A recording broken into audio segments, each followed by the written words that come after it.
hppodcraft.com.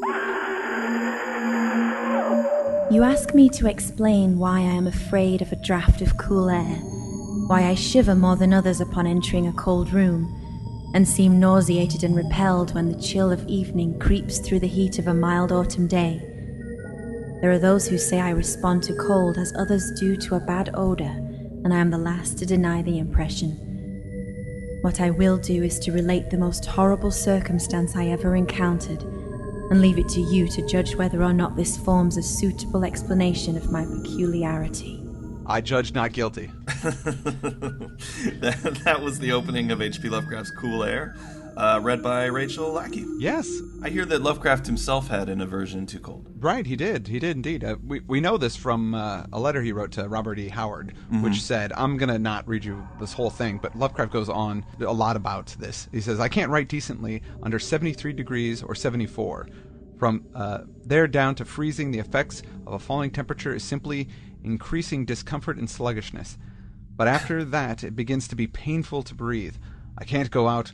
And he just keeps going on about the different temperatures, how it affects his heart and his condition. And wow. I mean, if it was interesting, I would keep reading it. But it's just Lovecraft really didn't like the cold. Wow! And thank God the Snuggie hadn't been invented at that point, because we might not have ever gotten the story. You know. That's true. That's true. Oh, and for our English listeners, 73 degrees is 22.7 Celsius. Also, for our English listeners, the Snuggie is a blanket with sleeves. I don't know if they, they advertise I don't have the Snuggie over here. Maybe they have the Slanket? They might have the Slanket, which is just like the Snuggie. The Slanket is the British equivalent of the Snuggie? I don't know. It might be a different brand. I've seen the Slanket. You've seen it there? Which is a sleeved blanket. Not here. Oh, I see. I got you. Yeah. So, but those are the two products on the market? Those are the two products that are basically blankets with armhole sleeves in them. By the way, I'm Chad Pfeiffer. Oh, and I'm Chris Lackey. And this is the H.P. Lovecraft Literary Podcast. At hppodcraft.com. And I like this story, but I've never been a fan of that title either. It seems a little weak to me. Yeah. Why isn't it cold air? Well, because it's only 55 degrees, which really isn't that cold. In fact, right now outside here in Yorkshire, it's 46 degrees in May. Okay. So, So you would call that cool air? I'd say that cool air, yeah, sure. But it's like a letter away from Kool-Aid. And that doesn't scare me. Oh, yeah. Well, that Kool-Aid man kind of scares me a little bit. He's a little scary. He just busts through walls. He doesn't care. He's a little Lovecraftian. Yeah, he busts through walls. Do you drink out of him? No, you don't. That's that okay? Totally inappropriate. He tips over and pours into your glass out of his head, and then you drink that. Yeah, it would be really screwed up if you actually drank out of him. That's not appropriate. The Kool-Aid man does freak me out a little bit, as does most things that freak most people out, like darkness, silence, solitude. It is a mistake to fancy that horror is associated inextricably with darkness, silence, and solitude. I found it in the glare of mid-afternoon, in the clangor of a metropolis, and in the teeming midst of a shabby and commonplace rooming house with a prosaic landlady and two stalwart men by my side. In the spring of 1923, I had secured some dreary and unprofitable magazine work in the city of New York, and being unable to pay any substantial rent, began drifting from one cheap boarding establishment to another in search of a room which might combine the qualities of decent cleanliness, endurable furnishings, and very reasonable price. It soon developed that I had only a choice between different evils, but after a time I came upon a house in West 14th Street, which disgusted me much less than the others I had sampled. I mean, I can dig his situation. He's poor. He's trying to write for a living, so his options are limited, and he doesn't want to live in the dingiest place in the world. So no. We've experienced this. You and I specifically. We lived in an old recording studio that didn't have a proper bathroom. Well, it had a toilet, but it didn't have a bathroom, so we had a basin in the bathroom that we took a shower in with one of those. You remember this, obviously. I'm talking more to the listeners. Are you asking me if I remember it? Do you remember this? I do. It was squalid. It was pretty squalid. Right when I first moved out here to Los Angeles, that's the place. There were three of us living in there. There was carpeting on the walls, and there was a crazy homeless old woman who lived on our front porch, Christine. Yeah. And it was next door to a garage that only fixed Volkswagen Bugs, hence the name Bug Alley. Although I could have gotten that name for a number of other reasons. I don't think people were supposed to be living there because it was an industrial zone. It was. You said this at my wedding. It was like kind of a Depression era Three Stooges kind of thing where we were like actually slept in the same bed. Yeah, all three of us in the same room. Yeah. And then the one source of water thing was the worst part, you know. Yeah, because you do your dishes in sink, and then you have to fill up the camping bag to shower from the same sink. Exactly. And, it was deplorable. It was pretty terrible. But this guy, this sounds like the freaking Taj Mahal compared to where we lived. Right. Well, he decides. So the protagonist here picks a place. Actually, it's funny. He comes to regard his place as at least a bearable place to hibernate till one might really live again. Which, actually, I thought was really good writing. You know. Yeah. No, it is good. Certainly, when we were living in Bug Alley, I kind of felt that way. You know. Yeah. But sometimes it seems like no matter where you are, anybody could be living in a constant state of that attitude, which is, things aren't exactly how I want them now, so I'm just sort of hibernating until everything's exactly how I want it to be. Right, and check it out. That's never going to happen, buddy. So it's never going to happen, and sometimes you wind up wasting so much time because you're waiting for, I don't know. Once I get this, then I'll start living. Once I get this car, or this apartment, or this job. True. Well, this place, this actual, the address that the West 14th Street place, is an actual location. 317 West 14th Street, where his friend George Kirk lived briefly in 1925. And this actual place is now like a bed and breakfast hotel in Chelsea. You can go. It's called Chelsea Pines, and I'll put the link to it in our show notes. Anybody's in New York and they want to stay at the Cool Air place, you can, and they even have it on the website too. That this was the inspired setting of H.P. Lovecraft's Cool Air. So, but it looks nice actually. It looks very nice.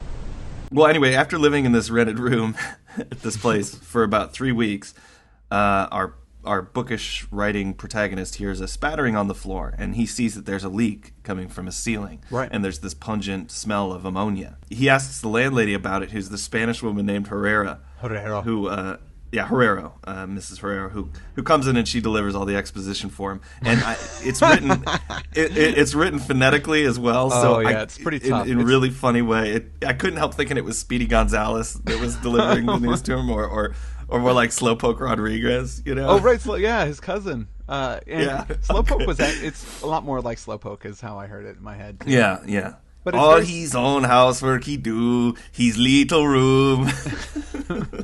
It's very much like Picture in the House, where Lovecraft does the phonetic writing. The Solomon ammoniac that man used for keep him cool. Oh, Speedy, I'm so hungry. So Slowpoke Rodriguez tells him that upstairs is Dr. Munoz. He lives right above him. Yes, Dr. Munoz. He's a doctor. He's getting sicker all the time. And as a result of whatever illness he has, he can't have any warmth, and he takes these funny-smelling baths. And she says, he was a great doctor once, but he's fallen in the world quite a bit. See, I think she said her father in Barcelona had heard of him. He was a famous doctor of some kind. Yeah. Mm-hmm. The protagonist then goes on to describe their meeting, which actually is quite dramatic, but is expressed rather dryly. He says, I might never have known Dr. Munoz had it not been for the heart attack that suddenly seized me one forenoon as I sat writing in my room. Physicians had told me of the danger of those spells, and I knew there was no time to be lost. Whoa, wait a minute. Yeah. A heart attack is a spell? Yeah. Like, the physicians have warned me that apparently these heart attacks are no good. Who knew? When I hear the word attack, I'm usually prepared for fun. I had no idea.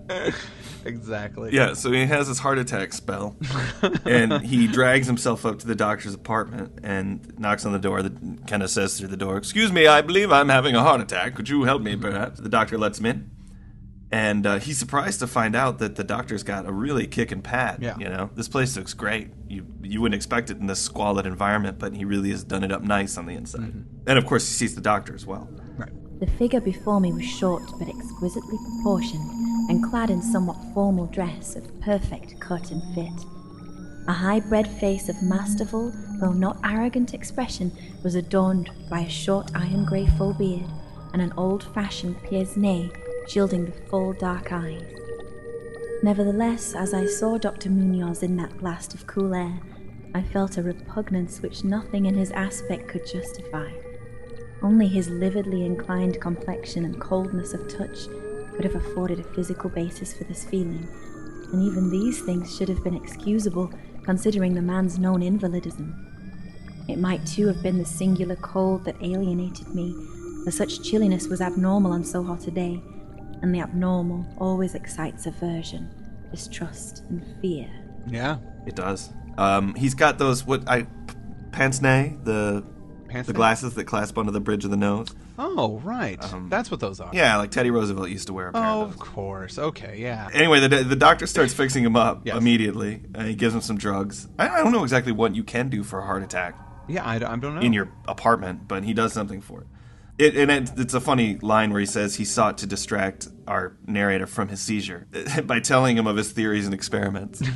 But he sought to distract him from his seizure. That's like the mad scientist answer to everything, you know? Right. My God, you're bleeding. Perhaps I should tell you of my theories and my experiments. Oh, I'm sorry, you're lost. You need directions? Here, let me tell you some of my theories and about my experiments. Yeah, exactly. But so while our guy's having a seizure, he tells him, well, I think that if a person is properly maintained, that they can stay alive no matter what. Yeah. You know, if their organs fail, even if they don't have a heart, he says, as long as most of the tissue's properly maintained, and if they have that sheer force of will, they can stay alive. That's my theory, and that's been what my experiments are based on. Right, exactly. And he says, keeping the habitation cool around 55 or 56 degrees, which is 12.8 degrees Celsius for our English or European listeners, that will preserve the flesh. It'll maintain it. Yeah, well, and he has to do that himself. He himself is sick. He's got some illness that means he has to stay cold. Yes. So that's why he has to keep it in his apartment 55, 56 degrees. And he uses a gasoline engine that uses an ammonia cooling system. Our narrator sometimes can hear the pumps from that cooling system in his own room downstairs. And you know, this cooling system was something that Lovecraft actually had a little bit of familiarity with. In one of his letters to his aunt, he talks about how there was a movie theater that used this ammonia cooling system. Oh, really? Yeah. And she kept saying that the theater was hot, and he said, well, it has that new ammonia cooling system. There must be cheapskates because they're not using it, because, it's brand new, and it should be working just fine. And that was just kind of a strange thing. And that letter predated the story, so it might have been something that he was thinking about. So the doctor fixes our guy up, and so our guy is totally devoted to him now. No matter how he feels about that slight repugnance. He feels like he owes him. And, he says he paid him frequent overcoated calls, which is such a great phrase. So he keeps getting treatment from the doctor and going regularly to get seen. Right, yeah. And in these meetings, the doctor... Over a period of days, he gets these. Right. And the doctor keeps telling him about his theories and experiments. And he sees that the doctor also is mixing in these ancient medieval magic things into what he does. Right. He's got all these books on the shelves that contain ancient. What does he say? Incantations of the medievalists and cryptic formula of rare psychological stimuli. Is I think. Yeah, right. Psychological stimuli. He's sort of like Doctor Strange. Well, yeah, he's a medical doctor and he practices the black arts. So yeah, exactly. Similar to Doctor Strange in that way. But that's a common thing that's in Lovecraft's writing is mixing science with mysticism. Yeah, the doctor thinks that using some of these ancient incantations, they actually do have physical properties of some kind, or saying them it actually has an effect on people. And he had a partner in his previous life, Dr. Torres of Valencia. Not Valencia, California, I imagine. No, I think the original Valencia. It would be great if it was Valencia of California. That's where Magic Mountain is. And, their offices were right under Batman the Ride. Well, that's so lame. It's so lame. Awesome. That is not going in. Well, he had a partner, Dr. Torres, and Dr. Torres helped him with this illness that he contracted 18 years before, but Dr. Torres himself died as a result of their experimenting and whatever illness this is. He mentions him as, the person who had shared his early experiments and had been able to sort of minister on him some treatments before he himself went. Exactly.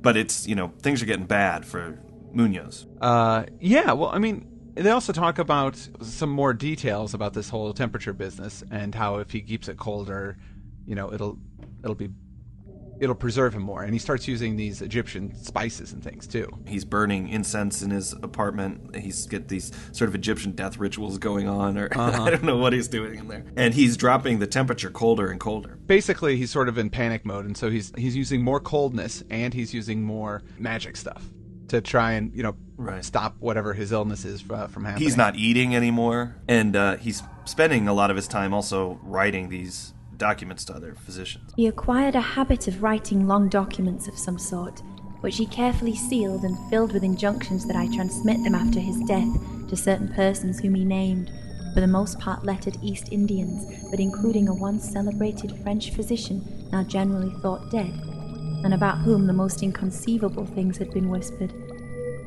As it happened, I burned all these papers undelivered and unopened. His aspect and voice became utterly frightful, and his presence almost unbearable. One September day, an unexpected glimpse of him induced an epileptic fit in a man who had come to repair his electric desk lamp, a fit for which he prescribed effectively, whilst keeping himself well out of sight.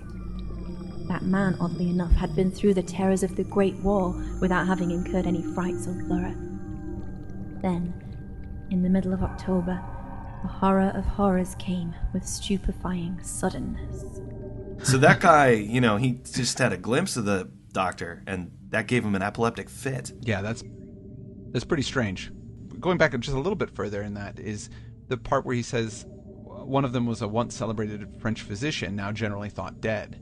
Is that, I think it was in Kenneth Haight's book, he says that that's a reference to something that Lovecraft is eventually going to write about.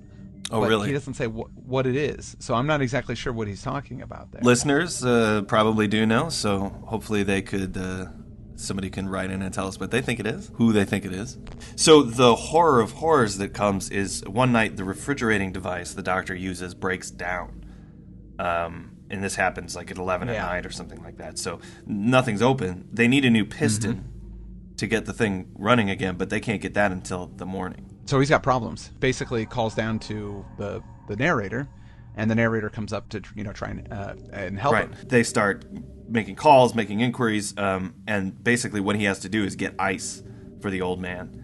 And the old man gets into the bathtub and demands ice, and they keep bringing it up for him. I don't think they pour it in the tub for him. They leave it outside the door, and then he comes to get it. And he's all covered up in bandages and things. Yeah, right. In fact, the doctor, while he's raging in anger about the fact that his machinery is falling apart, he throws his hands over his eyes and runs into the bathroom. And when he comes back out, he's got a bandage over his face. Yeah. And then, the narrator never sees his eyes again, which is a really crazy scene. Yeah. I think his eyeballs popped out, and he's just holding them in with some bandage. Oh. And and just to think of, I mean, it really is. The whole thing is a crazy scene. This blindfolded old man is laying in a bathtub covered in ice, screaming at his neighbor, "More ice, more ice!" It's very odd. Yes, I'll give you that. Well, so the narrator is busy about getting that ice for him and bringing it back. Yeah, and then he kind of hands the job off to somebody else because he gets on the horn trying to figure out exactly who can come fix this machine or the part that he needs. He's just dealing with that while somebody else is getting the ice. The somebody else though is a seedy-looking loafer that he just finds outside. He says, "Young man, you look seedy. Let me give you a very important job." I mean, apparently, that was just the only kid that was available who would take money to run and deliver ice. Right. Although finally he runs around all that next day trying to find the piston. I think it takes him till like 1 p.m. or something like that to get it. Yeah. And he finally returns to the apartment building with the part and 2 sturdy and intelligent-looking mechanics. But by the time he gets back, everything's crazy at the boarding house. Yep. The lounger he'd hired, the seedy-looking loafer, had gotten curious and looked in the bathroom at whoever this, he'd seen the blindfolded crazy old man. And it freaked him out, so he just ran away. And there's a terrible odor coming from the doctor's apartment and this dripping sound within. They open the place up, finally. Mm-hmm. The landlady gets some kind of key, or she's got a skeleton key, or she picks a lock, I don't remember. But they get the door open, and there's a trail of fluid from the bathroom to the hall door. Mm-hmm. And there's a pool of ick around a desk where something's been written. And then the trail ends on the couch. He doesn't want to describe what's on the couch, but he does go and grab this note, and he's sort of able to puzzle some things out. It says, The nauseous words seemed well nigh incredible in that yellow sunlight, with the clatter of cars and motor trucks ascending clamorously from crowded 14th Street. Yet I confess that I believed them then. Whether I believe them now, I honestly do not know. There are things about which it is better not to speculate, and all I can say is that I hate the smell of ammonia and grow faint in a draught of unusually cool air. The end, ran that noisome scrawl, is here. No more ice. The man looked and ran away. Warmer every minute, and the tissues can't last. I fancy you know what I said about the will and the nerves and the preserved body after the organs ceased to work. It was good theory, but couldn't keep up indefinitely. There was a gradual deterioration I had not foreseen. Dr. Torres knew, but the shock killed him. He couldn't stand what he had to do. He had to get me in a strange, dark place when he minded my letter and nursed me back. And the organs never would work again. It had to be done my way. Artificial preservation. For you see, I died that time 18 years ago. there you go. The final last line in italics. He's been dead for 18 years. Oh, no. So Yes. all of his experiments were just keeping his dead body animated. Yeah. Crazy. And that's the end of the story. It's very simple and short. I forgot how short it was when I Right. reread it, but I'm pretty familiar with it. We're friends with Brian Moore, who directed in, I think it was 1999 or probably earlier than that. He did a version of Cool Air that you can get on DVD. And Yeah, that's part of that the Lovecraft collection or something. Yeah. yeah, I think it's the first volume of the Lovecraft collection, and it's really well done. He did a really great job with it. And there's been a ton, like I said a few weeks ago, the Night Gallery episode had an adaptation of Cool Air, which had, not unlike Us Today, had the narrator character was a female. She was a woman. Oh, okay. The character itself was a woman in that episode. Yeah. But there have been a lot of adaptations of the story. Oh yeah, many. I think because it takes place in a very it's easy to shoot. The locations, there's not a lot of crazy special effects. It's Right. just, some people in a room in a house talking and, a gross, creepy, dead body, and that could be whatever you want it to be at the end of the whole thing. This has a lot of similarities to some of Lovecraft's other work. You've got specifically Reanimator, Yeah. where you've got the physician who's obsessed with, preserving life. Although this is a little different, sort of asserts that it's the force of will itself that is keeping him alive. And it's less medical and more maybe Metaphysical? metaphysical. Yeah, that's what I was Yeah.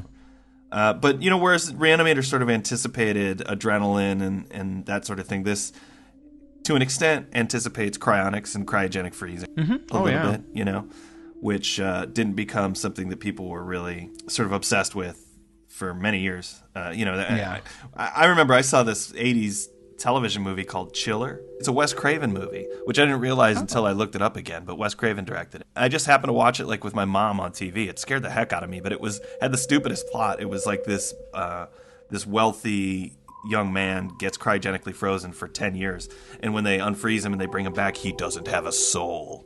No. So he's murdering a lot of people and he's cruel to animals, and he's just generally a bad guy. It scared the crap out of me, though. It sounds totally unscary, I have to say. It does, and it probably is, but I liked it then. Some interesting facts. There's many about this particular story.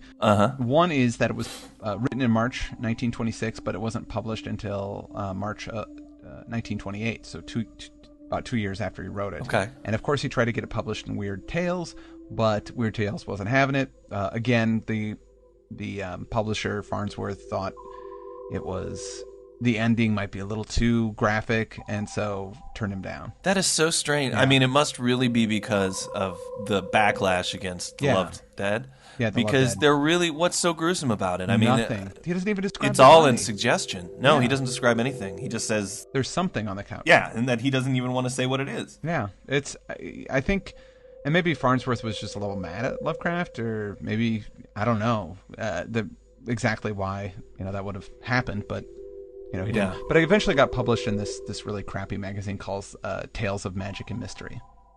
That's where it was first published. That was a crappy magazine? How do you know that? It should, just from what people say about it. And he didn't get paid very much, and it was, it just kind of had lower quality writing in it. Right. And some other interesting facts is Lovecraft's friend Frank Long, who went to New York University. He had a heart condition and a heart attack specifically. Oh, really? Yeah. He didn't die from the heart attack, but it was something Lovecraft was friends with him when it happened, so that might have had a connection to there. I find it, this just occurred to me, and it's kind of jumping back a little bit, but earlier he had said, when Dr. Munoz when his health was really fading fast, he was writing all of these letters to the French physician, etc. Right. To all these different people that he sealed up, and he asked the narrator to mail for him once he died. And the narrator says right then and there, of course, I destroyed all of these letters. Yeah. And he didn't send them. Did he read them first at least? I mean, what if it was like willing money to people who needed it, or just saying, after all these years, I can finally say it, you're my best friend, or something like that. And he just completely just burned it and threw it away because he assumed it was, about science. People should, or maybe there's a physician who wouldn't be as interested in preserving life after death, but maybe he's working on some kind of cure for cancer or something, and this little bit of information would really help. Yeah, I think it was a really rash reaction to what he saw. Yeah, what a bad thing to do. Yeah, and nobody really got hurt. The guy that ended up dying was, he's been dead for 18 years, so he got 18 bonus years. So what's so bad about it? I don't know. Come on, that's what I say. Anyway, that just occurred to me. Oh, and supposedly Munoz may have been modeled after Lovecraft had a neighbor in Brooklyn who was Dr. Love, who was a Spanish, of Spanish descent doctor, and his name was Dr. Love. His name was really Dr. Love? Yeah, William Larthrop Love. And wow. He was actually a state senator for a time and sort of a local celebrity. And he lived really close to Lovecraft in Brooklyn. So, are you familiar with Edgar Allan Poe's Facts in the Case of M. Valdemar? I'm familiar with it in that it is a story in my complete works of Edgar Allan Poe, but I've actually not ever read it. Yeah, I haven't read it either. But supposedly, I know that this story is supposed to be somewhat based off of it. We're doing a great job here as literary critics, discussionists, whatever you want to call us. Yeah, I've never read it either, but supposedly it's very similar to this story. And hey, this isn't the Edgar Allan Poe podcast. It's right. Thank you. That's what I was saying all these last few seconds in my head to myself. But Lovecraft was talking about this story specifically in his supernatural horror and literature, which he wrote at this time. Oh, okay.